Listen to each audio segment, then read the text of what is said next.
भारत सरकार के माननीय मंत्री जी, defence minister Shri Rajnath Singh ji, education minister Shri Ramesh Pokhriyal Nishank ji, women and child development minister Shrimati Smriti Irani ji, information broadcasting, forest and climate change and environment minister Shri Prakash Javadekar ji का और माननीय minister of state Shri Dhotre ji का बहुत बहुत स्वागत करती हूँ।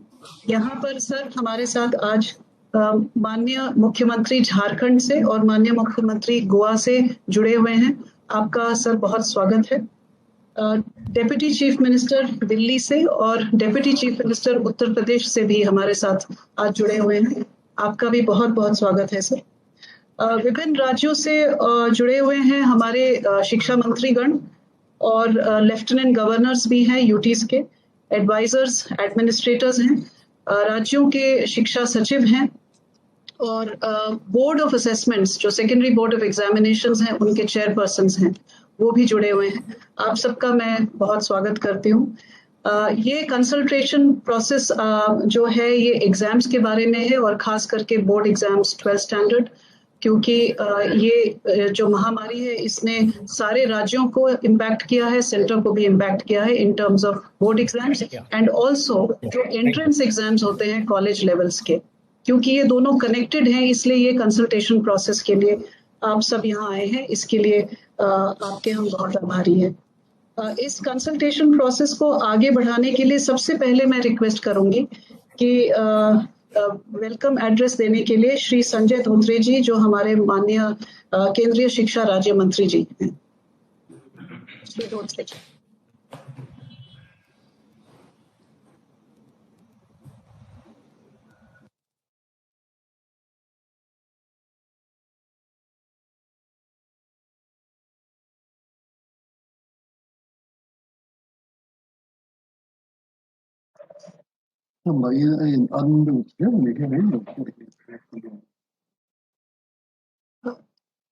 Can NIC confirm if MOS sir is there?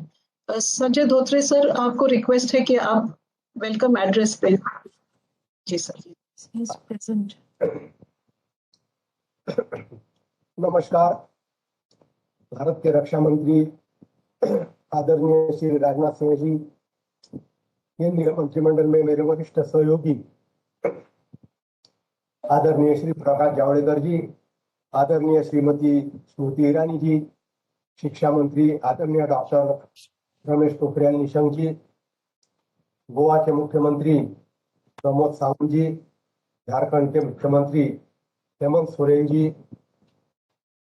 Uttar Pradesh के उप मुख्यमंत्री दिनेश शर्मा जी, यूपी के उप मुख्यमंत्री मनीष सिसोदिया जी, सभी राज्य एवं केंद्र शासित प्रदेशों के शिक्षा मंत्री, केंद्र एवं राज्य सरकार के शिक्षा विभाग के सचिव एवं वरिष्ठ अधिकारीगण, हमारे विभाग के सभी सचिव, अनिता जी, भाई और बहनों, भारत के राज्य एवं केंद्र शासित प्रदेशों के शिक्षा मंत्रियों की इस वर्चुअल बैठक में मैं आप सभी का स्वागत करता हूं।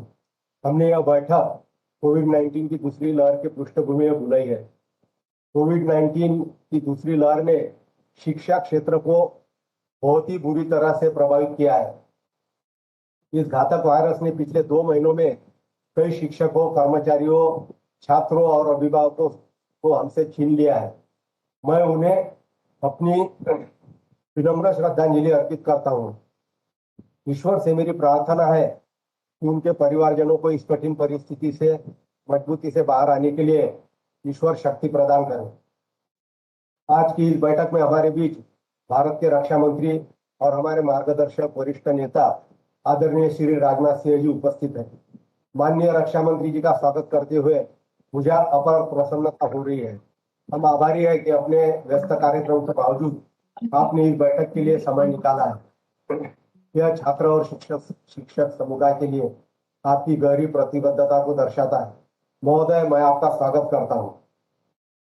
मैं इस अवसर पर शिक्षा मंत्रालय में अपने वरिष्ठ सहयोगी और भारत के शिक्षा मंत्री डॉक्टर रमेश पोखरियाल निशंक जी का भी स्वागत करता हूं। वह हाल ही में कोविड-19 से उबरकर ठीक हुए हैं, परंतु बावजूद इसके शिक्षा के प्रति अपने कर्तव्य के कारण उन्होंने आज की बैठक बुलाने का जिम्मा खुद उठाया। महोदय, आपके बहुमूल्य मार्गदर्शन का लाभ हमें आज अवश्य मिलेगा। मैं आपका स्वागत करता हूँ। मैं इस बैठक में सूचना और प्रसारण मंत्रालय, पर्यावरण, वन और जलवायु परिवर्तन मंत्रालय और भारी उद्योग सार्वजनिक उद्योग मंत्रालय के मंत्री, हमारे वरिष्ठ सहयोगी आदरणीय श्री प्रकाश जी जावड़ेकर जी का भी स्वागत करता हूँ। हाल ही में मैं हमारे बीच केंद्रीय महिला और बाल विकास मंत्रालय और वस्त्र मंत्रालय के मंत्री आदरणीय श्रीमती हमारी बड़ी बहन स्मृति ईरानी जी का भी स्वागत करता हूँ।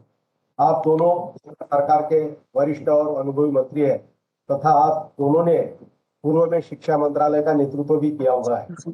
शिक्षा क्षेत्र का आपका विशाल अनुभव और विचार दृष्टि का लाभ हमें निश्चित ही मिलेगा, यह मुझे पूरा विश्वास है।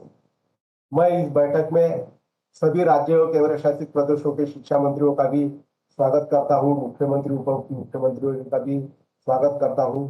साथियों, कोविड-19 महामारी के कारण पिछले एक साल से शिक्षा क्षेत्र बुरी तरह से प्रभावित हुआ।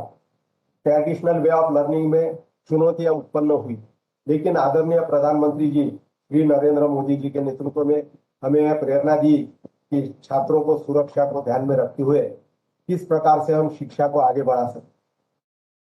इन सब में राज्य के शिक्षा विभाग का योगदान भी अनन्य साधारण रहा है। पिछले एक साल में लर्निंग, टीचिंग, इवैल्यूएशन, असेसमेंट, इन सभी के लिए नए नए तरीके आजमाए गए।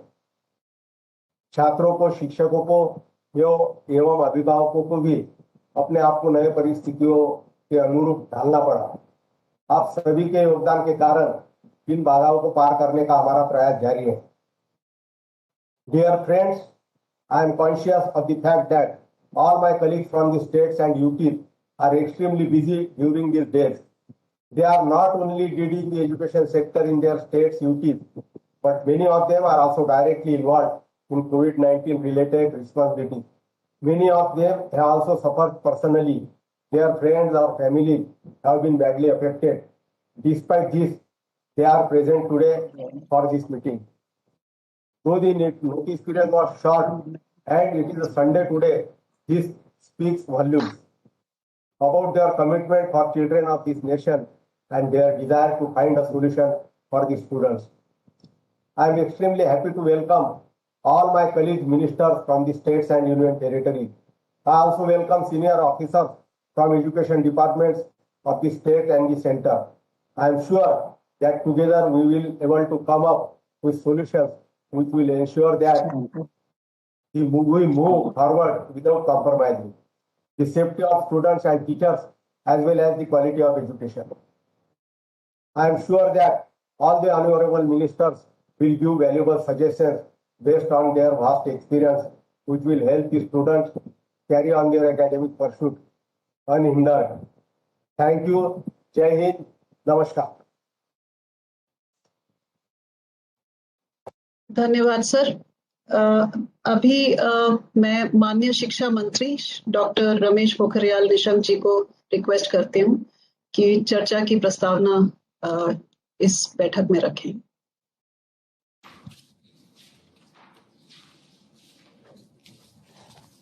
आज की इस बहुत ही महत्वपूर्ण बैठक में हमारे बीच उपस्थित और देश के यशस्वी रक्षा मंत्री, उत्तर प्रदेश के पूर्व मुख्यमंत्री और केंद्र सरकार में जिन्होंने बहुत लंबे समय तक विभिन्न दायित्वों को यशस्वीतापूर्ण अपना निभाया है, ऐसे हम सबके प्रिय भारत के रक्षा मंत्री श्रद्धेय राजनाथ सिंह जी, मेरे साथ इस बैठक में जुड़े मेरे सहयोगी महिला बाल विकास तथा वस्त्र मंत्री परम आदरणीय श्रीमती स्मृति ईरानी जी, माननीय सूचना प्रसारण मंत्री, पर्यावरण तथा भारी उद्योग और सार्वजनिक उद्यम मंत्री श्रद्धेय प्रकाश जावड़ेकर जी,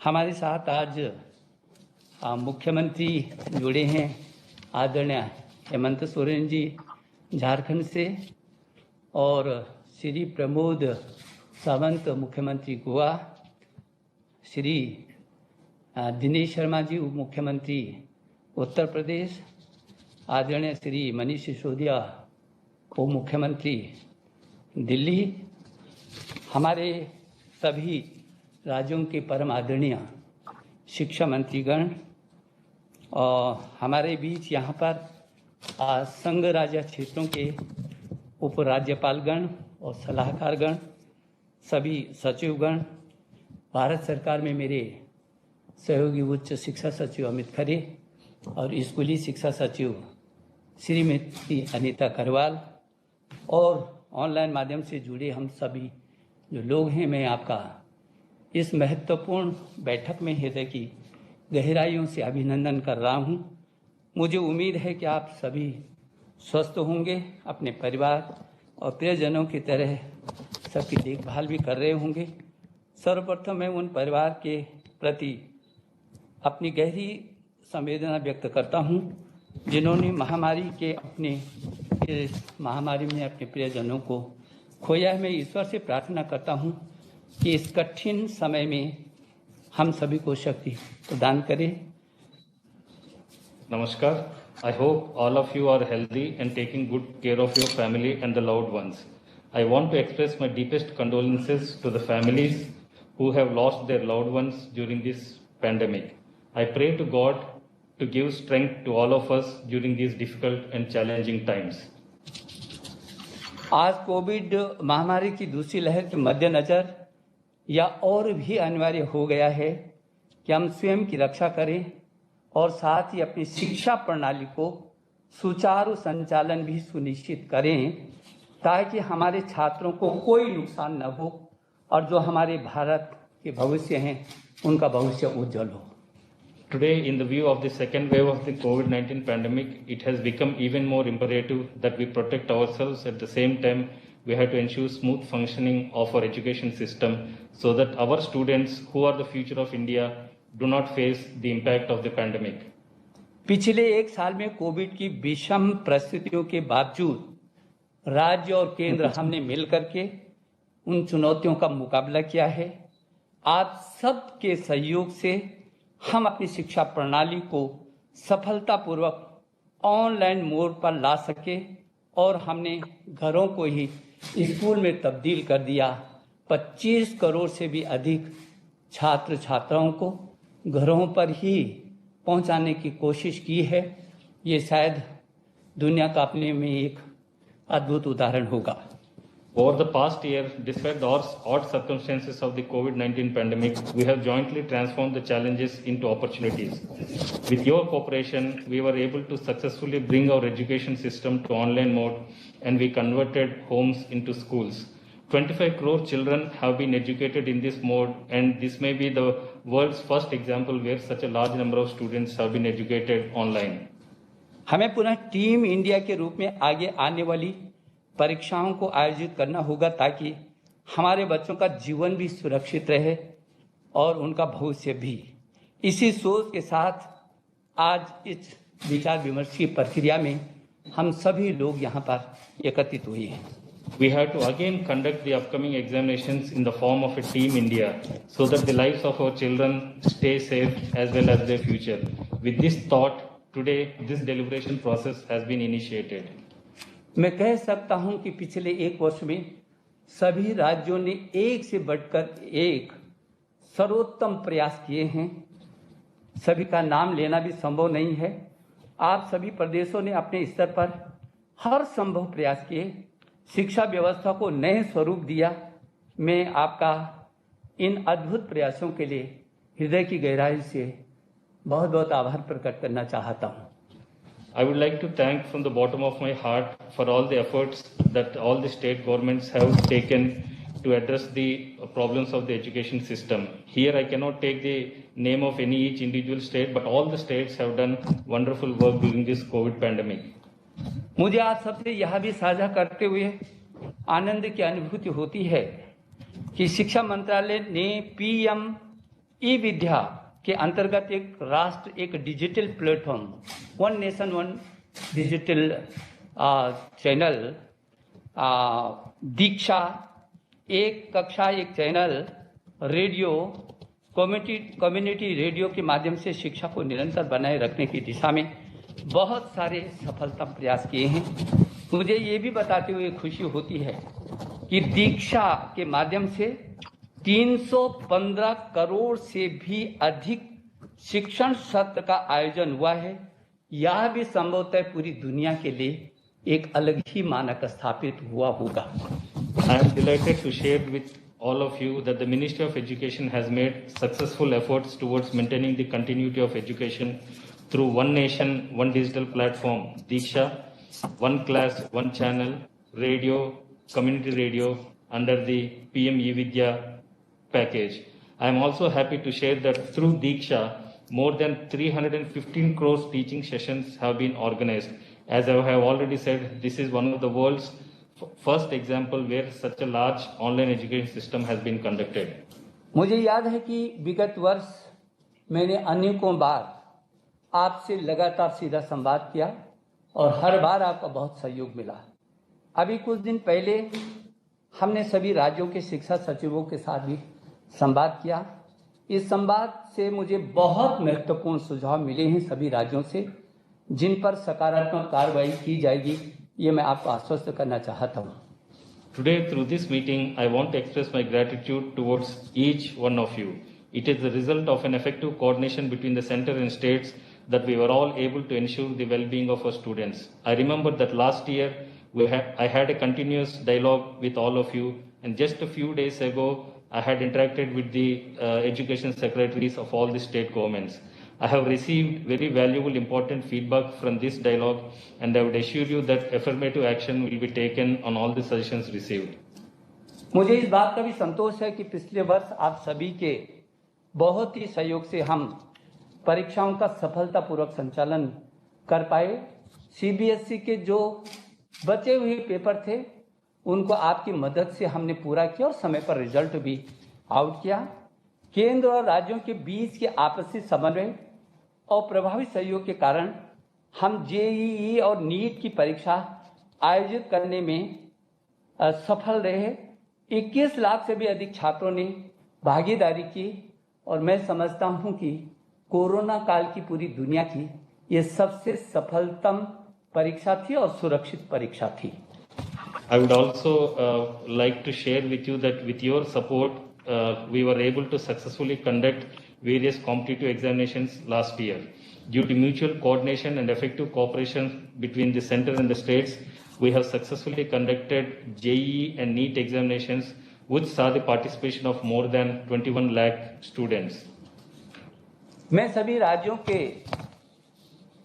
माननीय मुख्यमंत्रीगण एवं शिक्षा मंत्रीगण का बहुत हृदय की गहराई से आभार प्रकट करना चाहता हूं कि उस समय उड़ीसा सहित तमाम प्रदेशों ने नीट की परीक्षाओं, जेईई और नीट की परीक्षाओं के आवेदकों को मुफ्त परिवहन सेवा, मुफ्त परिवहन सुविधा और आवास तक उपलब्ध कराया था और टीम भावना के रूप में बच्चों की सुरक्षा की दृष्टि से पूरा का पूरा सहयोग दिया था और मैं उसके लिए भी सभी राज्यों के मुख्यमंत्रीगण और आप सभी शिक्षा मंत्रीगण का आभार प्रकट करना चाहता हूं। The conduction of competitive examination is an example of collective success for all of us and perfect example of team spirit. I would like to thank Honorable Chief Ministers and State Education Ministers for good cooperation and for the successful conduct of these competitive examinations last year. Many states, including Odisha, have given free transport facility and accommodation to the applicants of JEE and NEET examinations. Such examples have paved way for successful conduct of the examinations. जैसा कि आप जानते हैं कि वर्तमान परिस्थितियां और भी विकट हैं, इन परिस्थितियों को मद्देनजर रखते हुए हम आंतरिक मूल्यांकन के आधार पर आगे बढ़े हैं। वर्तमान परिस्थितियों के कारण ही हमने 10वीं की जो बोर्ड की सीबीएसई की परीक्षा है उसे रद्द करने का फैसला किया था और उसके आंतरिक मूल्यांकित करके उनको रिजल्ट देने की बात की है। As you all know, the present situation is very difficult and challenging. Keeping this in mind, the 10th class board examinations have been cancelled and an effective assessment system has been introduced based on the internal examinations. परंतु आप समझते हैं कि जो कक्षा 12 की परीक्षा है एक अलग महत्व है उसका और संदर्भ भी बिल्कुल अलग है। यह ऐसा पड़ाव होता है जिसका प्रभाव हर विद्यार्थी के जीवन पर पूरी उम्र भर रहता है। आगे उसकी आगे की शैक्षणिक यात्रा कैसे तय हो, ये 12वीं की परीक्षा के परिणाम के मूल्यांकन के जरिए ही वो तय कर सकता है। However, the class 12 examinations have a different importance and a different context. This is a stage that affects every student's life throughout their lifespan. The student's future educational journey is decided only through their 12th class assessment or entrance examination. विद्यार्थियों के भविष्य एवं उनकी सुरक्षा सुनिश्चित करना हमेशा से हमारी प्राथमिकता रही है। यदि हम अपने विद्यार्थियों की पढ़ाई के स्तर पर विश्वसनीय मूल्यांकन के बिना आगे बढ़ते हैं तो इससे उसका प्रभाव उसके करियर पर और नौकरी की सुलभता पर भविष्य में प्रभावित होगी। Ensuring the career and safety of our students has been our top priority. However, if we proceed without a reliable assessment of the level of education of our students, it will affect their future careers and access to jobs. साथ ही अगले सत्र पर भी इसका प्रतिकूल प्रभाव पड़े, यह सुनिश्चित प्रतिकूल प्रभाव न पड़ सके, यह सुनिश्चित करने के लिए जरूरी है कि हम तुरंत कोई फैसला लें और आप सभी हितधारकों के साथ संवाद और विचार विमर्श करके उस निर्णय पर पहुंचे। At the same time, to ensure that it does not adversely affect this next academic session, it is necessary that we take a decision immediately through dialogue and deliberation with all the concerned stakeholders. इस वर्ष 12वीं की CBSE board में 14 लाख से अधिक विद्यार्थी इन परीक्षाओं के लिए पंजीकृत हुए हैं। ऐसे में परीक्षाओं में देरी होने से छात्रों, अभिभावकों और शिक्षकों के मन में अनिश्चितता की स्थिति पैदा हो जाती है। This year, more than 14 lakh students have been registered to take the CBSE 12th board examinations. In such a situation, delay in announcement regarding these examinations leads to uncertainty in the minds of students, parents and teachers. और इसलिए CBSE ने दो प्रस्ताव जो आपको आपके संज्ञान के लिए भेज, पहला विकल्प आदि केंद्रों पर प्रमुख विषयों के लिए नियमित परीक्षा का आयोजन किया जाए। विकल्प यह है कि जिन स्कूलों में छात्र नामांकित हैं उन्हीं में छोटी अवधि की परीक्षाओं का आयोजन किया जाए। ये अभी आपको प्रस्तुतिकरण में बहुत स्पष्ट हो जाएगा और इसलिए इन प्रस्तावों पर चर्चा के लिए देश के माननीय रक्षा मंत्री जी जो हमारे संरक्षक भी हैं, उनकी अध्यक्षता में इतनी महत्वपूर्ण बैठक ये छात्रों के हितों के दृष्टि से गंभीरता से आज ये परामर्श बैठक आयोजित हुई है। The Central Board of Secondary Education has given two which have been circulated as an email to you. Also be explained shortly. Which will also be explained in detail shortly through a PowerPoint presentation. To discuss these proposals, this consultative meeting, this high-level consultative meeting has been organized under the chairmanship of our Honorable Defence Minister. CBSE school की राष्ट्रीय परिषद ने एक mail के द्वारा मुझे अवगत कराया है कि परीक्षा होनी चाहिए। दूसरा, अभी एक जनहित याचिका माननीय सर्वोच्चतम न्यायालय में 18 मई को दाखिल हुआ है जिसमें मांग की गई है कि परीक्षा खारिज नहीं होनी चाहिए। The CBSE Schools National Council has written an email to me and expressed that examinations should be conducted, and also one public interest litigation has also been filed in Honorable Supreme Court on 18th May stating that examination should not be cancelled. मैं ये भी अवगत कराना चाहता हूं कि CBSE board ने अपने सीबीएसई के तमाम स्कूलों के जो संघ हैं उनसे लगातार परामर्श किया है और उनकी भी इस दिशा में परीक्षा कराने की दिशा में सहमति उनको प्राप्त हुई है।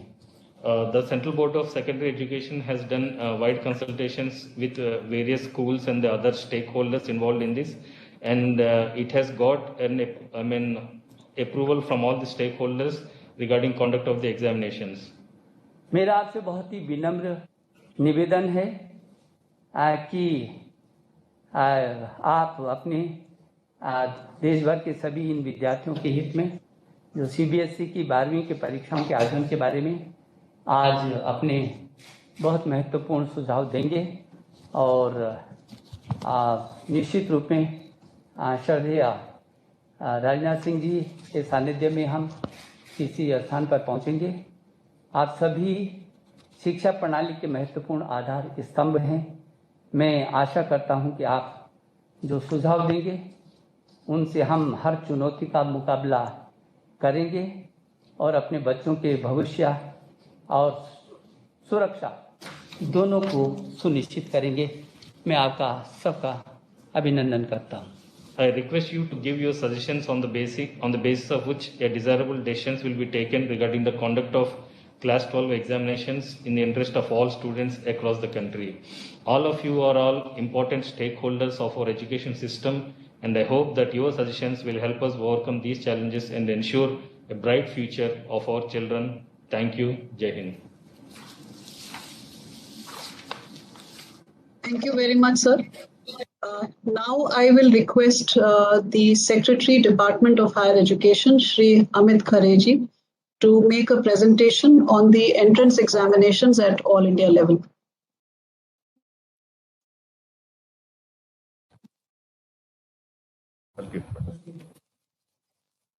माननीय रक्षा मंत्री आदरणीय श्री राजनाथ सिंह जी, माननीय शिक्षा मंत्री डॉक्टर रमेश पोखरियाल निशंक जी, माननीय मंत्री प्रकाश जावड़ेकर महोदय, माननीय मंत्री श्रीमती स्मृति जुबिन ईरानी जी, हमारे मंत्रालय के माननीय शिक्षा राज्य मंत्री श्री संजय धोत्रे जी, झारखंड के माननीय मुख्यमंत्री हेमंत सोरेन जी और गोवा के माननीय मुख्यमंत्री डॉक्टर प्रमोद सावंत जी, उत्तर प्रदेश और दिल्ली के माननीय उप मुख्यमंत्री, लेफ्टिनेंट गवर्नर और adviser, honourable education ministers of states, my colleague secretary school education and chairman. Sir, मैं अवगत कराना चाहूँगा UGC, AICTE, CBSE, National Testing Agency, सबके चेयरमैन हमारे साथ जुड़े हुए हैं और केंद्र और राज्य सरकार के अधिकारीगण।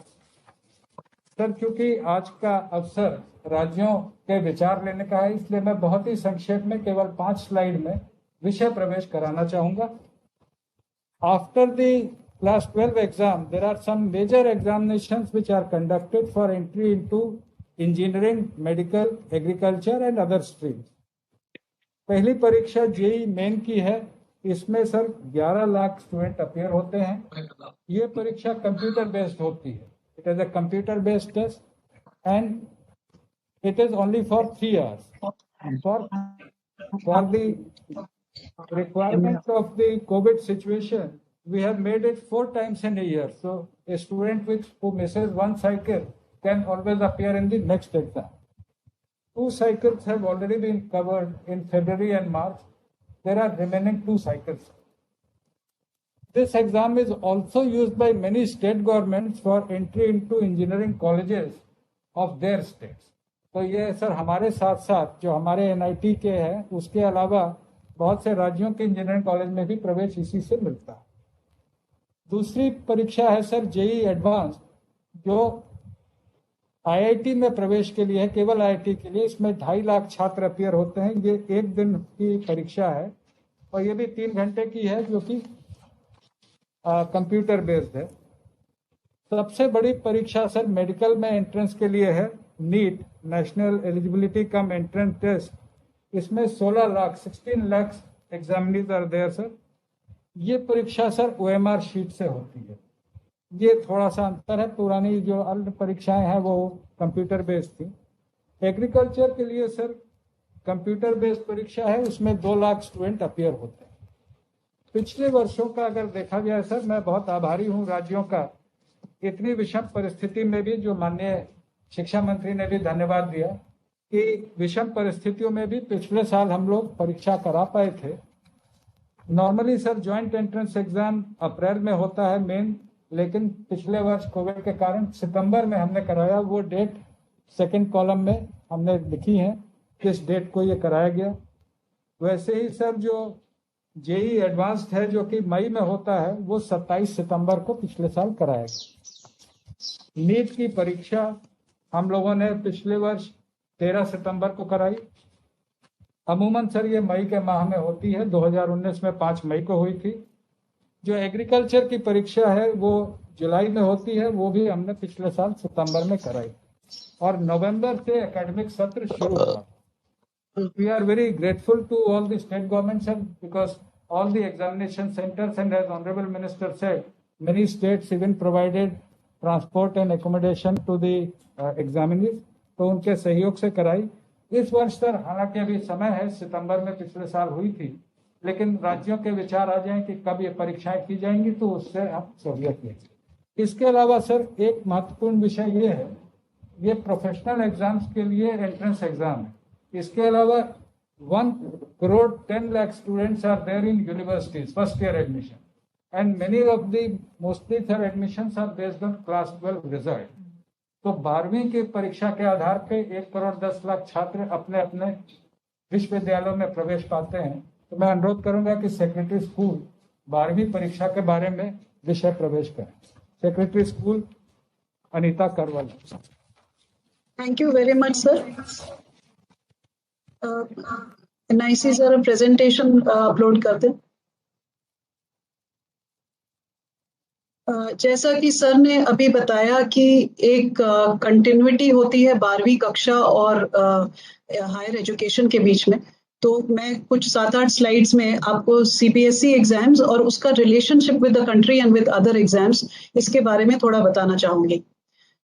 जैसा सर ने भी कहा और माननीय मंत्री जी ने भी कहा, पिछले साल काफी मुश्किल हुई थी। नॉर्मल सर्कमस्टांसेस में हमारा जो बोर्ड एग्जाम होता है CBSE का, वो 15 फरवरी से अप्रैल के फर्स्ट वीक तक चलता है। बाकी राज्यों का भी इसी दरमियान चलता है, फरवरी, March, April. This is the time all states do their board exams. CBSE का रिजल्ट मिड मई में डिक्लेयर हो जाता है और बाकी राज्यों का भी मई के अंत तक नॉर्मली आ जाता है। जो CBSE का प्रोसेस है, जो कि ये ऑल इंडिया कैरेक्टर का एग्जाम है, ये एक स्टेट से लिमिटेड नहीं है। We have to send our question papers from the printing place to the entire country, इसलिए हमारा जो प्रोसेस है वो थोड़ा सा लंबा होता है एज कम्पेयर टू स्टेट्स। हमारे प्रोसेस में 1 महीना तो हमको प्रिपरेशन के लिए चाहिए होती है, in which we are doing all the logistic work for ensuring that all exam centers are prepared with everything including question papers. उसके बाद हमारा ये एग्जाम चलता है जो करीब 2 महीने का चलता है और 1 महीने का process is evaluation process and result declaration. So we require 4 months in entirety to do board exams. Last year जब ये डिस्टर्ब हो गया था पैंडेमिक की वजह से, उस बीच हमारे 12th के एग्जाम्स और 10th के काफी सारे पेपर्स हो चुके थे और उसी की वजह से हम उनका रिजल्ट्स उनके आधार पे हम डिक्लेयर कर पाए थे और इसके ऊपर हमको माननीय सुप्रीम कोर्ट का भी स्टैम्प मिला था। Next please. अब जो 20-21 का जो हम इसका प्रीवियस स्लाइड लीजिएगा।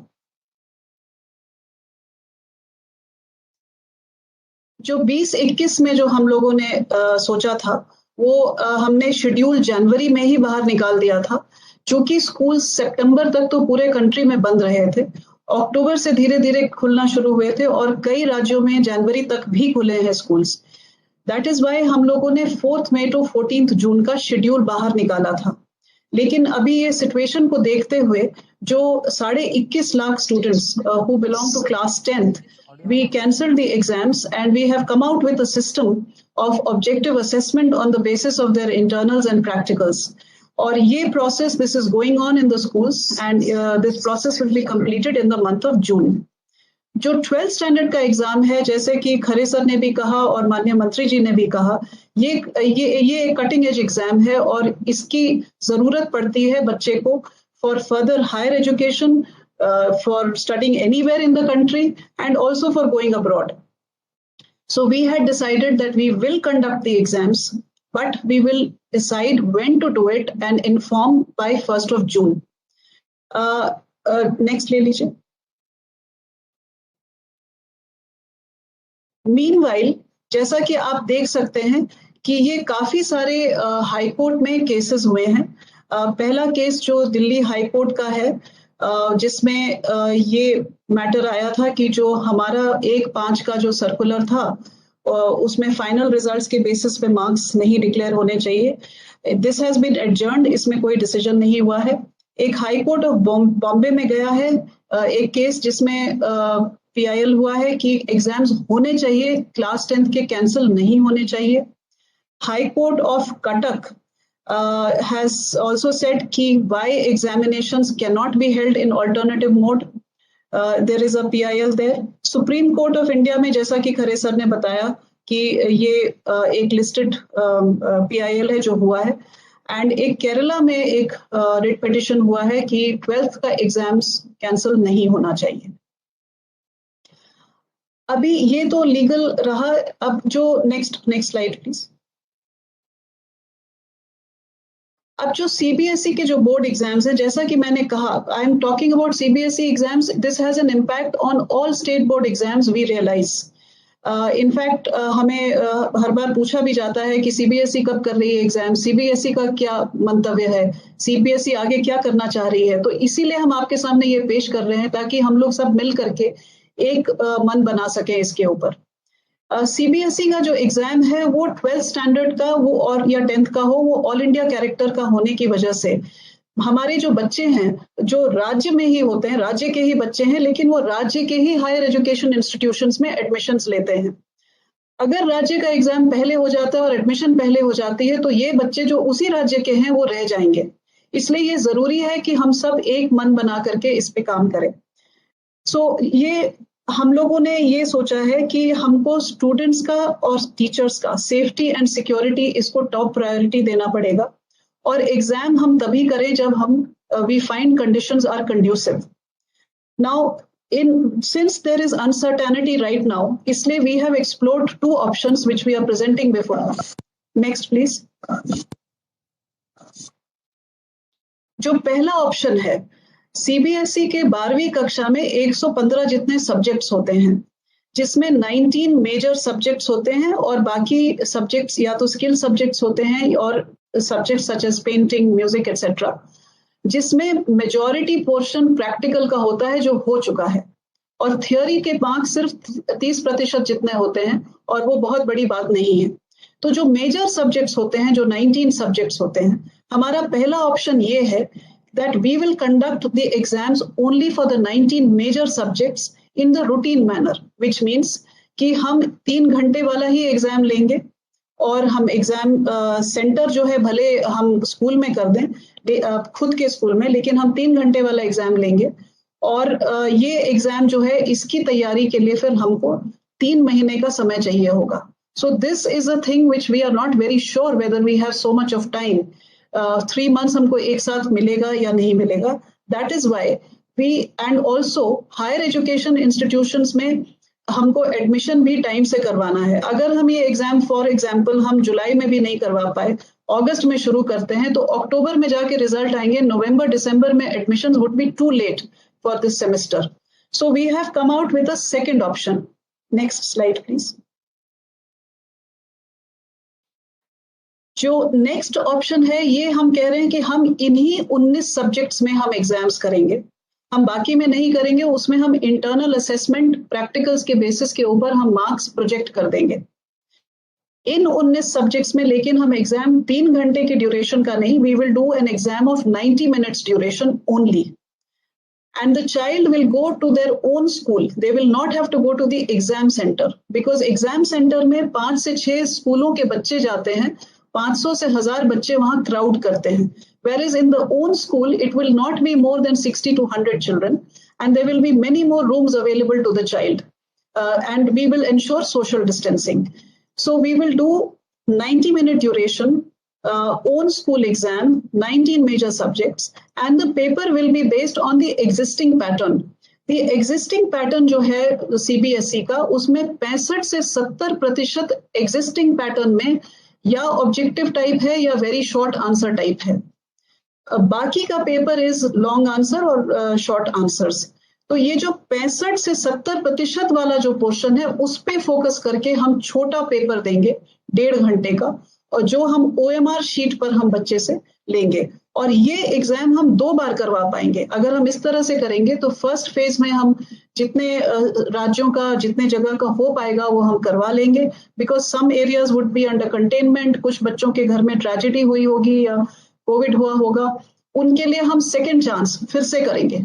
सो ये 15 डेज के अंदर हम 2 बार करवा पाएंगे, and results will be given within 15 days of the completion of each exam, because it would be on OMR sheet.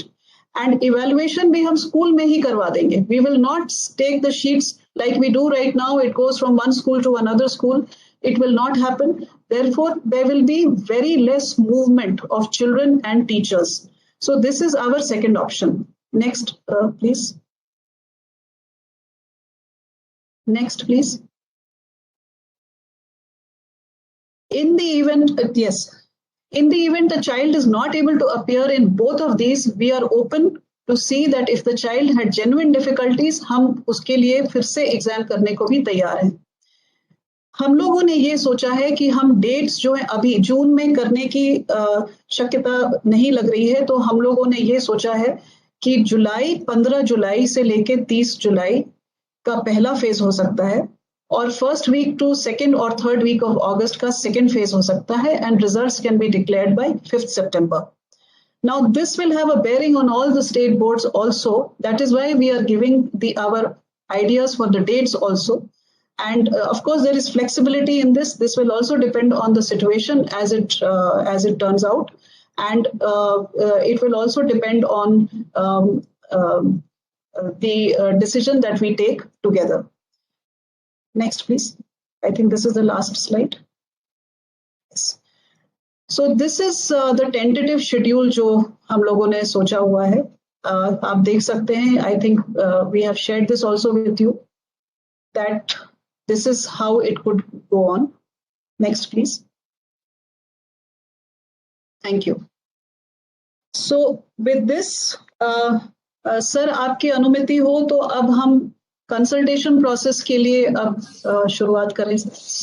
या चाहते हैं मैडम, जरा सा जो शेड्यूल आपने दिखाया है उसके बाद फिर से दिखा दें, शेड्यूल वाले जो स्लाइड था आपका। NIC अश्विनी जरा दोबारा दिखा दें। नोटेड, फोटो कीजिए। ऑप्शन ए एक साइड है, ऑप्शन बी दूसरी साइड है। अगर हम ऑप्शन ए पे जाते हैं तो 1 जुलाई से प्री एग्जाम एक्टिविटी शुरू करेंगे। एग्जाम शुरू करेंगे 1 अगस्त को और 20 के आसपास खत्म होगा। इवैल्यूएशन जो है 5 सितंबर के आसपास पूरा होगा और रिजल्ट 20 सितंबर। लेकिन ऑप्शन बी जो शॉर्टर ऑप्शन है वो हम फिर 10 तारीख से लेके 15 तारीख तक प्रेपरेशन करके पहला फेज 15 जुलाई से लेके 1 अगस्त तक करेंगे और दूसरा फेज 5 अगस्त से 26 अगस्त करेंगे। और इसका इवैल्यूएशन साइड बाय साइड चलता रहेगा स्कूल में। हमारा सिस्टम है, हम ऑब्जर्वर्स भेजते हैं स्कूल्स में और हमारे काफी IT बेस्ड काफी रोबस्ट एप्स हैं which also monitor the whole exam process. और ये जो है जैसा इसमें लिखा है रिजल्ट, फाइनल रिजल्ट डिक्लेरेशन 5 सितंबर तक हो पाएगा। मैडम ये वेरिफिकेशन शेड्यूल क्या होता है? फिर वेरिफिकेशन का पीरियड किस लिए रखा है? जो एंड में सर ये verification, Manoj can you please tell us, Manoj Ahuja, chairperson CBSE। नमस्कार सर। सर ये जो रिजल्ट्स हमारे पास आते हैं इसका हम अपने स्तर पे वेरीफाई करते हैं, सारे रिजल्ट्स का मिला के, प्रैक्टिकल और थ्योरी का मिला के हर बच्चे का रिजल्ट आया है कि नहीं, तो वो हमारे सिस्टम पे उसको वेरीफाई करते हैं सर। कोई गलत तो नहीं आ गया, ये गलतियां ठीक करते हैं, उसमें समय लगता है। जी ठीक, thanks sir. Thank you sir. Sir आपकी अनुमति हो तो अब आगे बढ़ें सर। आगे बढ़िए जी। तो सर सबसे पहले चूंकि 2 माननीय मुख्यमंत्री हमारे साथ जुड़े हुए हैं, तो मैं रिक्वेस्ट करूंगी सबसे पहले माननीय मुख्यमंत्री जी झारखंड के हमारे साथ जुड़े हुए हैं, वो अपना मंतव्य रखें। धन्यवाद मैम। आज के इस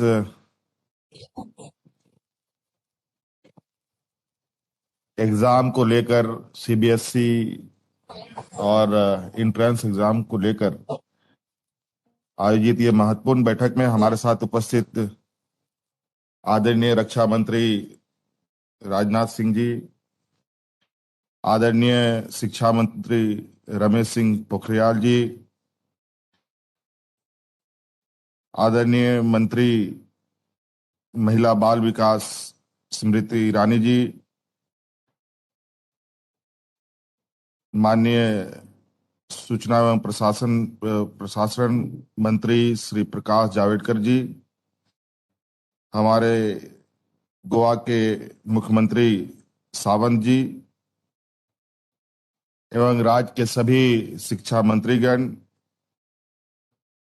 राज्य के विभिन्न राज्यों के उप मुख्यमंत्रीगण एवं सभी वरीय पदाधिकारीगण और सभी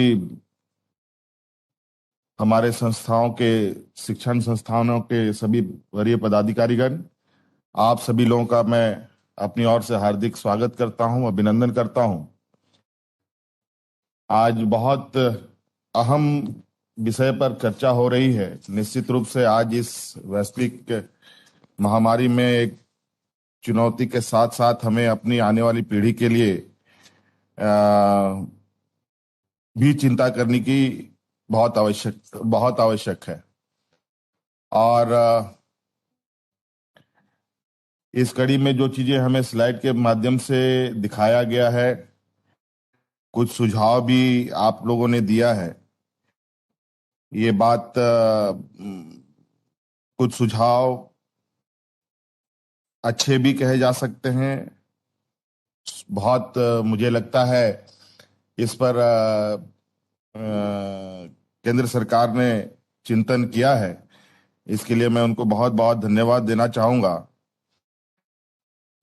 इसमें कई तरीके के सुझावों में एग्जाम को छोटा करना, 3 घंटे से के स्थान पर 1.5 घंटे करना, सब्जेक्टों में बदलाव करना और होम सेंटर की सुविधा देना। जो बच्चे बाहर से पढ़ाई करके दूसरे राज्यों में जाते हैं पढ़ाई करने, उनके लिए भी आप लोगों ने ऑप्शन रखा है। ये सभी सुझाव निश्चित रूप से काफी चीजों को ध्यान में रखकर की गई है, लेकिन मैं क्योंकि आम लोगों की भी थोड़ी सहमति जानने की मैं कोशिश कर रहा हूं और मैं भी इसके पक्ष में हूं कि हम सही समय पर बच्चों के एग्जाम करा पाएं, लेकिन चुनौती कुछ इस तरीके से है और इतना भयावह संक्रमण देश में है, इससे भी हम इनकार नहीं कर सकते हैं। फर्स्ट वेव की बात थोड़ी अलग थी, लेकिन ये दूसरी वेव की जो बातें हैं ये थोड़ा बिल्कुल बहुत ही चिंता का विषय बना हुआ है। साथ साथ में अभी हम देख रहे हैं कि ब्लैक फंगस, व्हाइट फंगस की भी चीजें धीरे धीरे पैर पसार रही है। अभी तो शहरों के इर्द गिर्द हम लोग कोरोना संक्रमण को देख रहे थे, जहां अफरा तफरी काफी मची हुई है आज के दिन में भी कई राज्यों में, और अब ये धीरे धीरे गांव की ओर भी पैर पसार रहा है। और पूरे देश में कई राज्यों ने लॉकडाउन रखा है, कई राज्यों में पार्शियल लॉकडाउन लगा हुआ है। और ऐसे स्थिति में हमें इस बात को भी ध्यान में रखना चाहिए कि कई बच्चे हैं जो अभी संक्रमित हुए हैं और स्वास्थ्य लाभ भी ले रहे हैं। मैं कुछ सुझाव देना चाहूंगा जो सर्वसम्मति से बातें उभर के आएंगे उस पर हम लोग आगे विचार करेंगे। और इसमें कई लोग, कई बच्चे, पूरा परिवार एक मानसिक तनाव से भी गुजर रहा है। और इस बीच हमें यह भी ध्यान रखना होगा कि कई बच्चे ऐसे हैं जहां हम ऑनलाइन एग्जाम की भी बात करते हैं, इसमें कई घरों में कई पेरेंट्स बच्चों के गुजर गए हैं। उनकी मनस्थिति को भी हमें इस बात को ध्यान में रखना होगा कि ऐसी स्थिति में हम क्या कर सकते हैं। और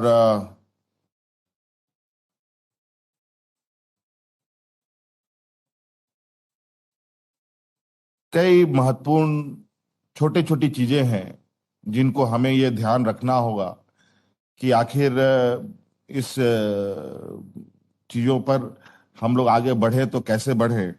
और मुझे ये लगता है कि अगर हम लोग आज ये चर्चा कर रहे हैं, ये चर्चा थोड़ा और जो भी तिथि निर्धारित हो, वर्तमान स्थिति को बहुत गंभीरता से ध्यान में रखते हुए, जब इसका संक्रमण दर घटते हुए अगर हम पूरी तरीके से अस्वस्थ होने लगेंगे तो मुझे लगता है कि इसके डेट को निर्धारित किया जाए। थोड़ा सा हमें और डेट निर्धारण करने से पहले मौजूदा संक्रमण का आकलन हमें करने की आवश्यकता है, मुझे ऐसा लगता है। और अभी चूंकि कई सुझाव हो सकता है कि हम लोग लिखित रूप में भी आपको हम लोग उपलब्ध कराएंगे, जो हम अभी राज्य के अंतर्गत विभिन्न संस्थाओं से, स्कूल संस्थाओं से, पेरेंट्स से, बच्चों से बातें आ रही हैं उभर के, उनकी भी भावनाओं को आपके साथ शेयर करने की कोशिश करूंगा। और मैं अभी के समय में यही कह सकता हूं कि आप लोगों ने बहुत अच्छी मेहनत की है। और आप लोगों की प्रयास है कि चूंकि सीबीएसई एग्जाम होना और उसके बाद आगे का जो एक कंटिन्यूसी इसका चेन है वो हमारे राज्य के स्टेट बोर्ड से भी जुड़ा हुआ है। हम स्टेट बोर्ड में भी हमें एग्जाम्स कराने हैं, तो ये सारी चीजें आप लोगों के चीजों को कैसे हम लोग मैच करा पाए, ये हमारी भी चिंताएं हैं। तो इनमें कुछ चीजें हैं जो आज बच्चों की मनस्थिति है उसको ध्यान में रखा जाए, उनके परिवार की स्थिति का क्या वर्तमान स्थिति है। कई बच्चों के माँ बाप गुजर गए, उनका क्या मेंटल स्टेटस है। और इन सब छोटी छोटी चीजों को हमें थोड़ा ध्यान रखने की आवश्यकता है। और मेरा यही कहना होगा कि थोड़ा हम लोग डेट डिक्लेयर करें तो उससे पहले हमें एक और विचार विमर्श करते हुए आगे बढ़ना चाहिए, मेरा यही कहना है। बहुत बहुत धन्यवाद आप सबकी उपस्थिति का।